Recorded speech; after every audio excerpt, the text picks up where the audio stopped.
Il est 20h sur les antennes de la télé Futur Média. Mesdames, Messieurs, bonsoir. Fatima Ba, bonsoir. Bonsoir, cher Tidiane. Bonsoir également à vous, chers téléspectateurs. Et c'est parti pour le sommaire de cette édition. Annulation du concours devant aboutir au recrutement des inspecteurs. La direction de l'information du ministère de l'Éducation évoque des raisons budgétaires. La FASTEF ne dispose pas assez de moyens financiers pour payer les formateurs. Les étudiants de l'Université virtuelle du Sénégal en rogne. Ils exigent le respect des calendrier universitaire, leur bourse et la gratuité de la connexion Internet. Le réseau des femmes agricultrices prêt à jouer sa partition pour l'autosuffisance en riz à l'horizon 2017. Le REFAN, qui s'apprête à organiser une tournée économique au nord du pays, a choisi comme parrain le patron de TSE. À suivre en fin de journal, le dossier politique qui s'intéresse aujourd'hui au mouvement du 23 juin. Certains demandent sa disparition car ayant déjà fini sa mission. Voilà le sommaire de ce journal. Tout de suite, le développement.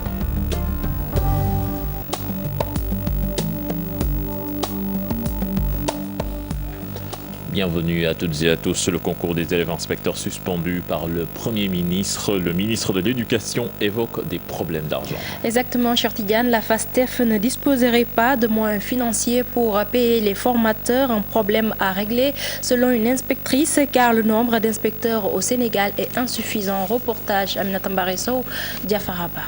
Cette année, il n'y aura pas de recrutement d'inspecteurs dans l'enseignement moyen et secondaire, du moins jusqu'à nouvel ordre. Le Premier ministre du Sénégal décide de suspendre la procédure devant permettre la formation des futurs inspecteurs. Le Premier ministre vient a ordonné l'arrêt du processus de recrutement des inspecteurs de l'enseignement moyen et secondaire. Donc ça fait suite évidemment à une absence de ligne budgétaire. Des raisons budgétaires évoquées? Il s'agit plus du ministère de l'Éducation nationale et de la FASTEF. Parce que généralement, lorsque nous faisons une commande, évidemment, la FASTEF fait toujours un budget. Mais il se trouve que cette fois-ci, ça n'a pas été prévu parce que nous avons subi des ponctions. Nous avons subi des ponctions qui sont venues gréver donc notre budget. C'est des choses qui arrivent, c'est des impondérables, c'est des chocs exogènes que nous ne pouvons pas prévoir.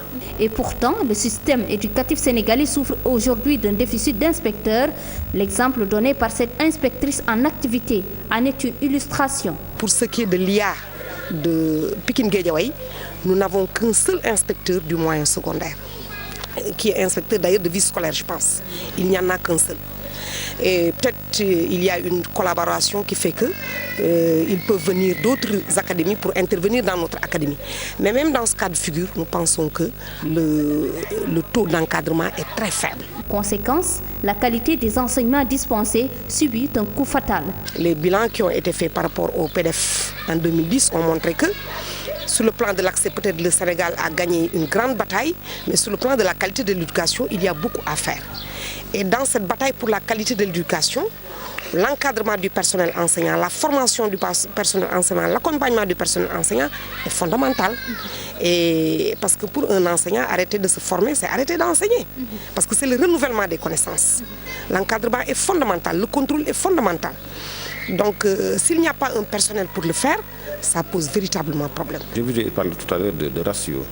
Donc, aujourd'hui, nous n'avons pas suffisamment d'inspecteurs, aussi bien dans le cycle primaire que dans le moyen secondaire. Un tour à la FASTEF, c'est ici que devraient être formés les futurs inspecteurs, mais là, difficile de mettre la main sur les professeurs en charge de cette formation, encore moins les candidats retenus. Aminata Mbaresso, au mouvement d'humeur des étudiants de l'Université virtuelle du Sénégal. Ils exigent entre autres le respect du calendrier universitaire. Ils se disent prêts pour des négociations et souhaitent rencontrer les autorités compétentes dans les plus brefs délais. Plus de détails avec Al-Hassan Ba, Diafaraba. C'est ici, devant l'espace numérique ouvert de Dakar, que se sont donné rendez-vous les étudiants de l'Université virtuelle du Sénégal. 3 points à l'ordre de leur mouvement d'humeur. Qui sont très importants pour nous étudiants. Le premier point, ça concerne les bourses. Parce que nous sommes en deuxième année, on était en première année, maintenant nous sommes en deuxième année. Et quand un étudiant passe en deuxième année, il doit avoir une augmentation de taux. Maintenant, l'année où l'étudiant a validé, il doit recevoir un rappel des mois précédents. Deuxièmement, ça concerne le respect du calendrier des étudiants de la deuxième promotion, c'est de 2014. Ils ont commencé depuis le mois d'août. Maintenant, on est en fin novembre. Là, nous voulons que les autorités fassent le nécessaire pour que ces étudiants-là puissent terminer à temps afin qu'ils rattrapent le temps qui est déjà perdu. À part cela aussi, il y a la question des connectivités. Justement, pour ce qui est de la connexion, ces étudiants souhaitent la gratuité. Je vais vous donner un exemple. Dans les autres universités, par exemple, UCAD, la matière première des étudiants de cette université, c'est les amphis. Donc sans les amphis, il ne peut pas y avoir cours. Et maintenant, nous, à l'UVS, notre matière première, ce sont les clés de connexion. Là-bas, dans les amphis, on ne demande pas aux étudiants de payer pour entrer faire cours. Alors donc, à l'UVS, on ne doit pas demander aux étudiants de payer la connectivité pour pouvoir faire cours. Sans connexion, on ne peut pas parler de l'Université virtuelle du Sénégal. La connexion, on paie 2000 francs par mois, c'est ce qu'on paie. Donc là, ce n'est pas normal. Oui, bon, la clé, au moment où on recevait la clé, nous avons payé 22 000 francs. Les conditions d'études, pas des meilleures, ils veulent une amélioration. Ces étudiants disent réclamer ce qui leur revient de droit.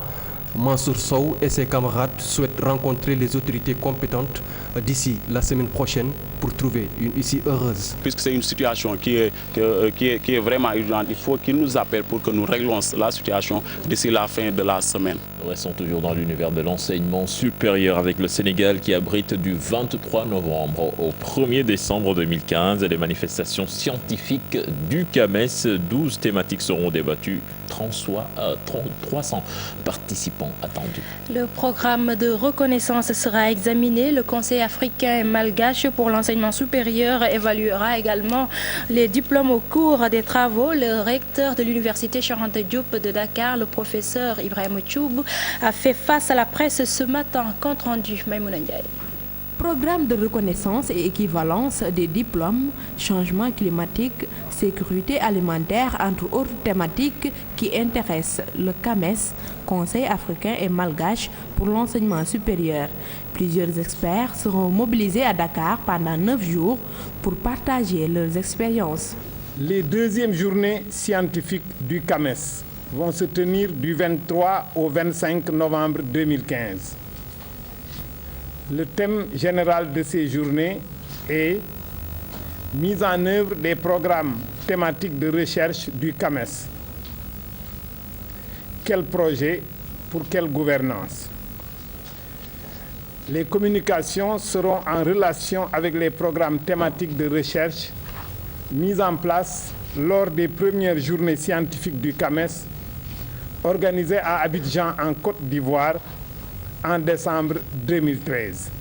Les experts du CAMES, à l'occasion de cette activité, évalueront donc les demandes de reconnaissance et d'équivalence des diplômes soumis par les institutions d'enseignement supérieur des pays membres du CAMES. 300 participants, expositions et colloques au menu de ces rencontres. Ces ateliers sont l'occasion de réunir des participants de profils divers venant d'institutions publiques et privées comme de directions ministérielles. Les participants à cet atelier ont été sélectionnés par le CAMES. Troisième activité porte sur le 30e colloque sur la reconnaissance et l'équivalence des diplômes, aura lieu du 28 novembre au 1er décembre 2015. Le Conseil africain et malgache pour l'enseignement supérieur organise depuis 2007 ces journées scientifiques. Plusieurs personnalités y prennent part. Cette année, le chef de l'État Macky Sall sera distingué dans l'ordre international des palmes académiques du CAMES. Maïmouna Ndiaye, merci. Et puis ce communiqué de l'autorité de régulation des marchés publics, la structure dément de faire blocage à la publication du rapport annuel 2014 de l'ARMP et de passer sous silence des audits des gestions 2013 et 2014 des marchés publics comme relaté dans la presse du mardi 17 novembre 2015. La problématique du traitement des déchets industriels au cœur des débats lors de la première journée journée annuelle de la chimie. Pour le comité sénégalais pour la chimie, les déchets peuvent être source de valeur ajoutée, mais aussi d'énergie. Le comité appelle aussi à la disparition du dépotoir de Mbebes. 10 après Mohamed Dien pour plus de précision. Bien collectés, bien traités et bien transformés, les déchets peuvent créer de la valeur ajoutée. C'est du moins la conviction du comité sénégalais des chimistes. 1800 tonnes, c'est la quantité d'ordures produites par jour à Dakar. Une manne financière énorme et une source d'énergie intarissable. C'est-à-dire valoriser ces déchets pour en tirer un grand profit. Et nous voyons que certains déchets peuvent être utilisés pour donc faire des briques pour les constructions. D'autres déchets peuvent être utilisés pour faire du biogaz et pour fournir de l'énergie, fournir de la chaleur, fournir des biofertilisants. Donc les déchets sont en quelque sorte quelque chose que nous devons tous ensemble trouver des solutions pour les traiter. La décharge de Mbebes s'est aussi invitée à ses premières journées annuelles de la chimie. De l'avis du président du comité, cette décharge à ciel ouvert doit disparaître, un dépotoir qui cause beaucoup d'ennuis sanitaires aux populations. Des décharges à ciel ouvert comme celle de Mbebes au XXIe siècle doivent disparaître parce que c'est un facteur qui induit des problèmes de santé qu'on ne peut pas mesurer actuellement. Il y a de nouvelles formes de maladies qui apparaissent avec donc ces décharges-là et je crois que des décharges à ciel ouvert au XXIe siècle ne devraient plus exister. Le comité sénégalais pour la chimie organise les premières journées annuelles de la chimie. Le thème choisi, problématique du traitement des déchets industriels et ménagers, rôle du chimiste, une façon de participer à la promotion de cette science pour le bien-être des populations. Politique à présent, le député libéral Oumar Sarr annonce l'adhésion de 9 autres élus dans le groupe parlementaire dirigé par Aïda Mbodj. Selon lui, leur liste est confirmée par constat d'huissier.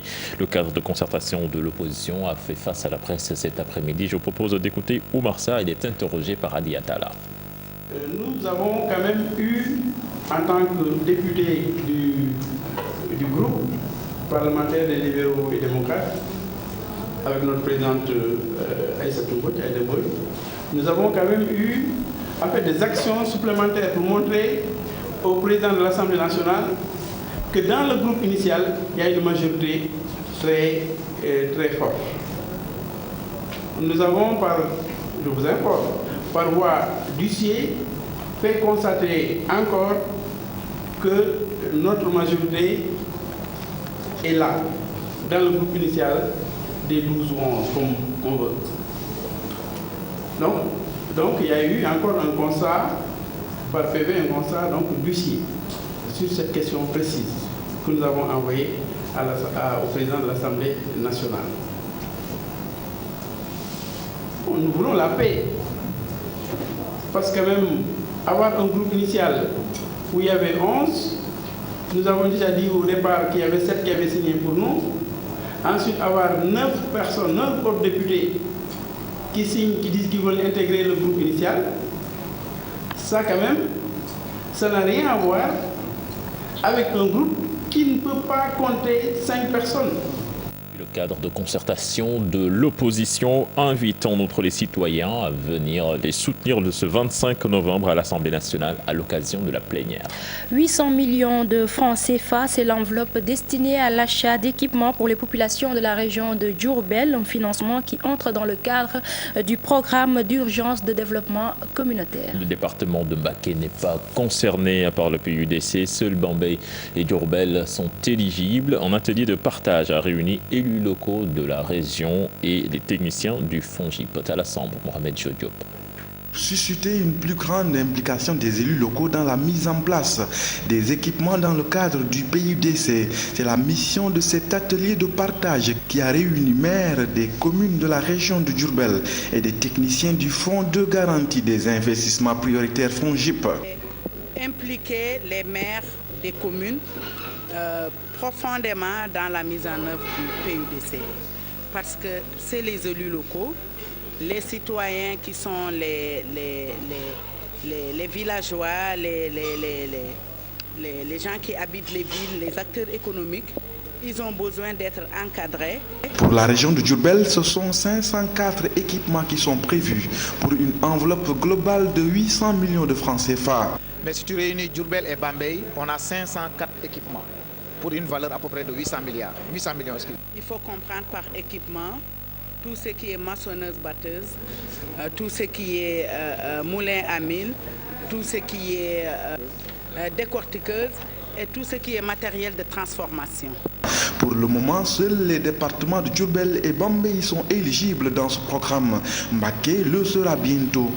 Quand il y a un choix à faire, il faut forcément qu'un soit choisi par rapport à l'autre. Maintenant, ce qu'il faut voir, c'est les critères qui ont présidé au choix de l'un par rapport à l'autre. Et dans cette situation, c'est les critères d'urgence qui ont présidé, qui ont fait que les départements de Bambey et Diourbel ont été choisis par rapport à Mbacké pour la région de Diourbel. Le programme d'urgence de développement communautaire dans la région de Diourbel, c'est un ensemble d'équipements dont des matériels d'allègement des travaux, mais aussi des infrastructures routières et hydrauliques. Les maires de la région qui demandaient à être informés et impliqués l'ont été à travers cet atelier qui vient de se tenir à Diourbel. Tournée économique du réseau des femmes agricultrices du Nord, le REFAN va sillonner la vallée, une tournée qui entre dans le cadre de l'autosuffisance en riz en 2017. Pour cette tournée économique, le REFAN a choisi comme parrain Cheikh Amar. La présidente du REFAN a été reçue en audience par le patron de TSE qui reste convaincu de l'autosuffisance en riz en 2017. Ibrahima Khan. Un an après la tournée économique du président Sall, le REFAN, en partenariat avec la SAED, va emboîter le pas au chef de l'État dans la vallée. Pour mener à bien cet événement, le dit réseau compte s'appuyer sur l'expertise de Cheikh Amar en matière agricole, tout le sens donné à cette audience. Le président de la République avait fait une tournée économique dans la vallée et nous étions avec lui de Saint-Louis à Bakel. Aujourd'hui, nous avons décidé de surfer sur la même vague que lui, mais en allant plus loin pour voir les femmes agricultrices et constater l'avancement de leur production, les difficultés qu'elles rencontrent et ce, avant l'échéance 2017.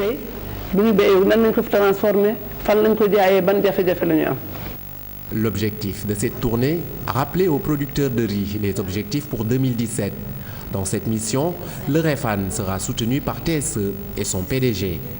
Comment les aider? C'est les accompagner. Il faut les encadrer et qu'ils sèment au bon moment, qu'ils mettent l'engrais au bon moment, qu'ils passent avec leur bineuse au bon moment, etc. etc. C'est techniquement à nous qu'on peut les aider. L'autosuffisance en riz en 2017, Cheikh Amar reste optimiste à 100%. Toutefois, le détournement d'objectifs est à éviter, dit-il, surtout concernant le matériel agricole. On dit 2017, mais d'ici fin 2016, si on travaille bien, je pense qu'on va l'atteindre. Plus on mécanise l'agriculture, plus on passe plus vite. Si l'année prochaine, on continue avec plus de matériel, mais on aura l'autosuffisance alimentaire. Je ne dirais même pas l'autosuffisance en riz, parce que ça, j'y crois.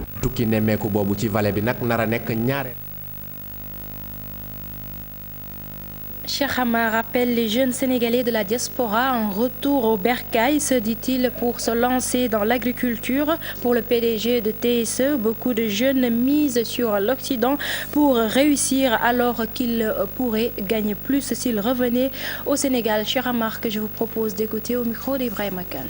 C'est des gens que j'ai vus, ils ont des bacs plus 5, plus 6 et qui font rien, qui travaillent au McDo.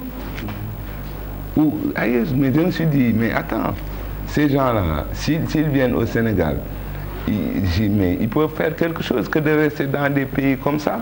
Déjà, nous, on a le soleil, on a tout. Le bon Dieu nous a aidés sur ça. Donc, on a l'eau.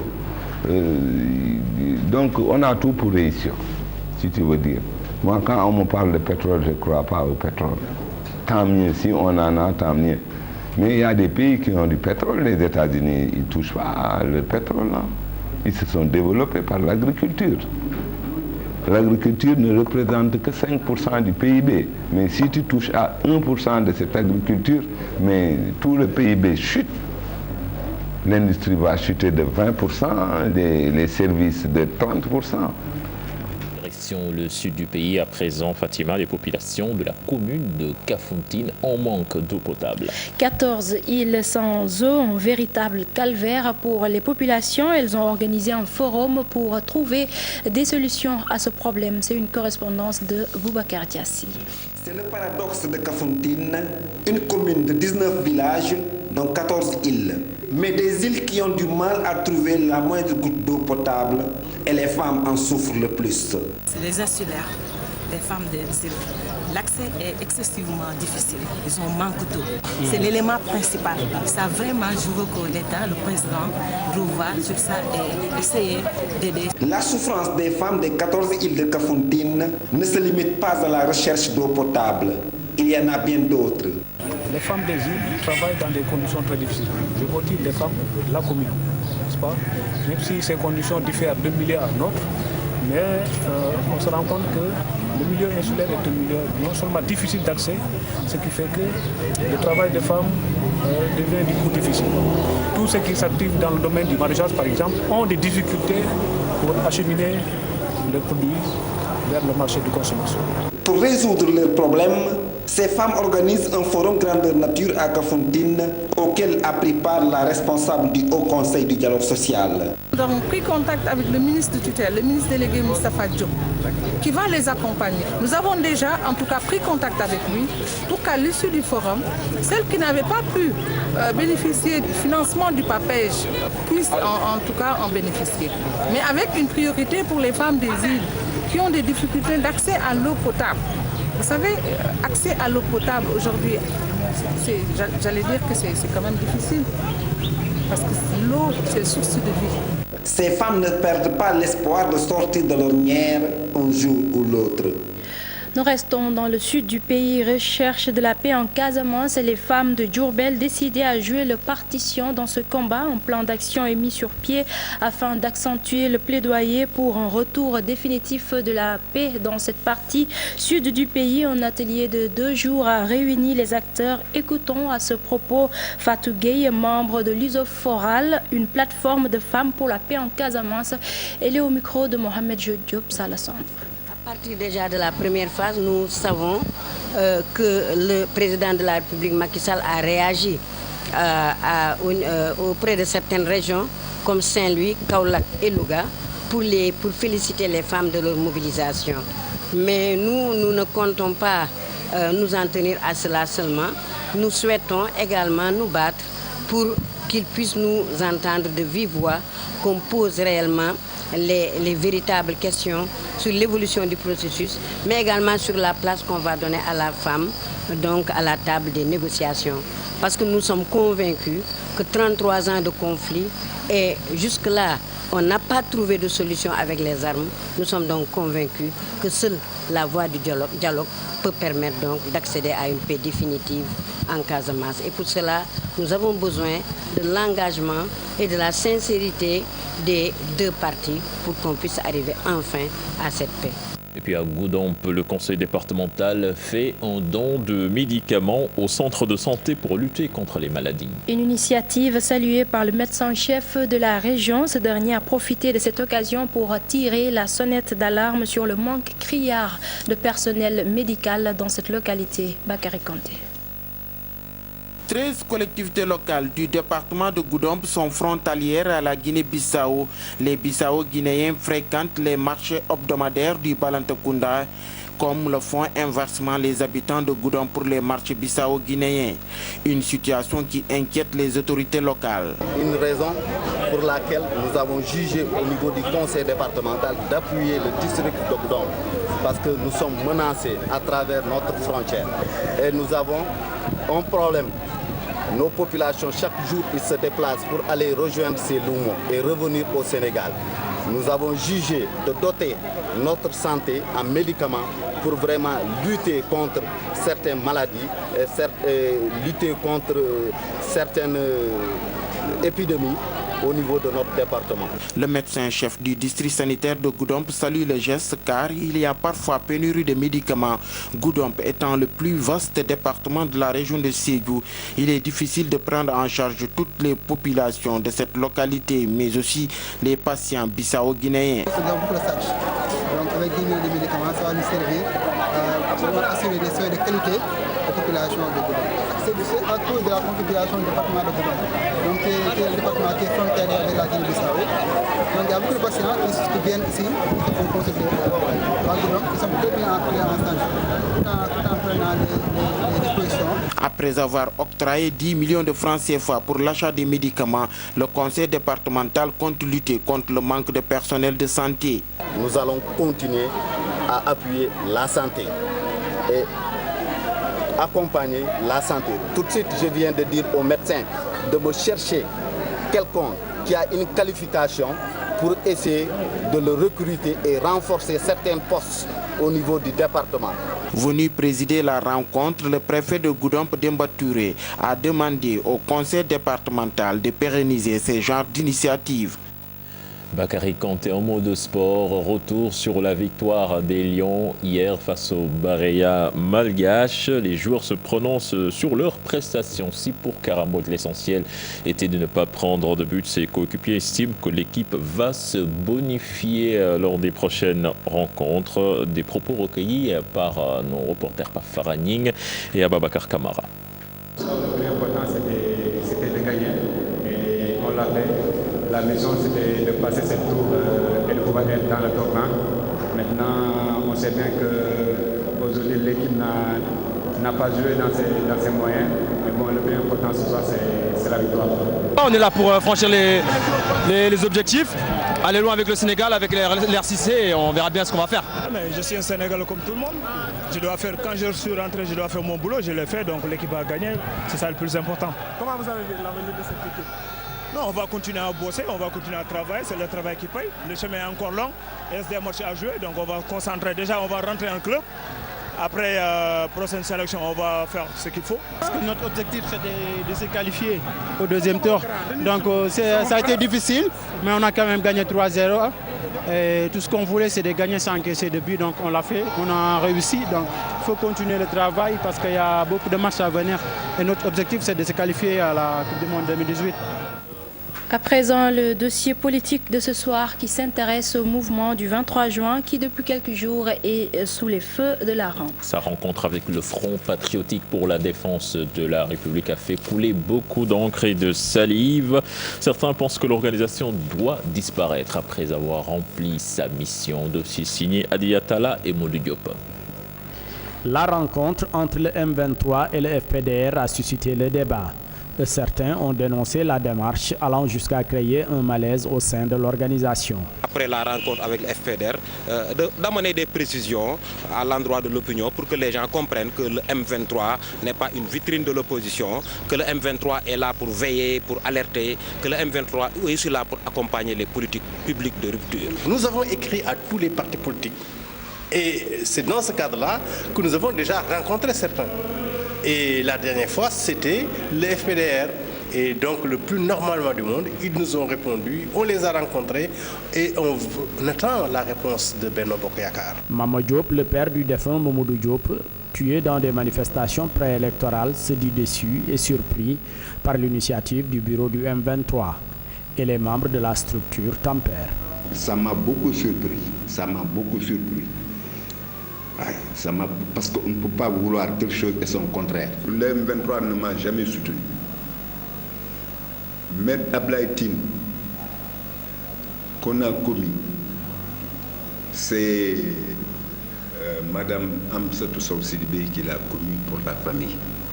Je la remercie de tout cœur. Lui, comme beaucoup de Sénégalais, ne peuvent pas comprendre qu'il y ait une quelconque rencontre entre le M23 et le FPDR. Ces gens-là qui sont accusés d'être les criminels ou les commanditaires du meurtre de Mamadou Diop. C'est compréhensif. Lorsque l'intérêt de la nation est en jeu, évidemment, il faut mettre entre parenthèses les rancœurs, les ressentiments et les considérations crypto-personnelles. C'est l'intérêt de la nation aujourd'hui qu'il y ait des réformes consensuelles permettant de régler les problèmes de gouvernance politique, économique, financière pour mettre le Sénégal sur la rampe du progrès. L'APR, contrairement au mouvement Y en a marre, pense que le M23 n'est pas dans son rôle. Il faudrait que nos amis et nos camarades du M23 quand même sachent raison garder. C'était une lutte, c'était un combat du peuple sénégalais que nous avons gagné ensemble. Cette bataille, nous l'avons remportée ensemble. Maintenant, c'est même étonnant qu'ils puissent continuer d'exister en tant que structure. On peut discuter de l'opportunité, on peut discuter du moment choisi, on peut déterminer de discuter du format de la discussion et on peut discuter aussi de ce qui a été discuté. Ce qu'il faut au contraire éviter, c'est que le FBDR attire le M23 dans un combat qui n'est pas le combat du M23. Selon Youssou Touré, le M23 n'a plus sa raison d'être. J'aurais préféré que le M23 comprenne ce groupe qui se proclame jusqu'à maintenant M23, que ce groupe-là véritablement, qu'il soit dissous et que s'ils veulent véritablement avoir un mouvement de la société civile, mais ils créent un autre mouvement de la société civile. Et en ce moment, peut-être on pourra apprécier les actions qu'ils auront à mener sur le terrain. Je pense que le M23, sa mission historique étant de veiller sur les institutions, de réguler le système politique sénégalais, le M23 a raison de rencontrer l'opposition, comme il a raison d'envisager une rencontre avec le pouvoir. Le M23, porté sur les fonds baptismaux en juin 2011, avait rassemblé toutes les forces vives de l'opposition et de la société civile de l'époque pour dire non au troisième mandat de Maître Abdoulaye Wade et à la dévolution du pouvoir. Aujourd'hui, malgré la défection de certains, les animateurs tiennent à raviver la flamme. C'est la fin de ce journal, Fatima, merci. Merci, cher Tidiane. Merci également à vous de nous avoir suivis. Je vous donne rendez-vous aux téléspectateurs demain.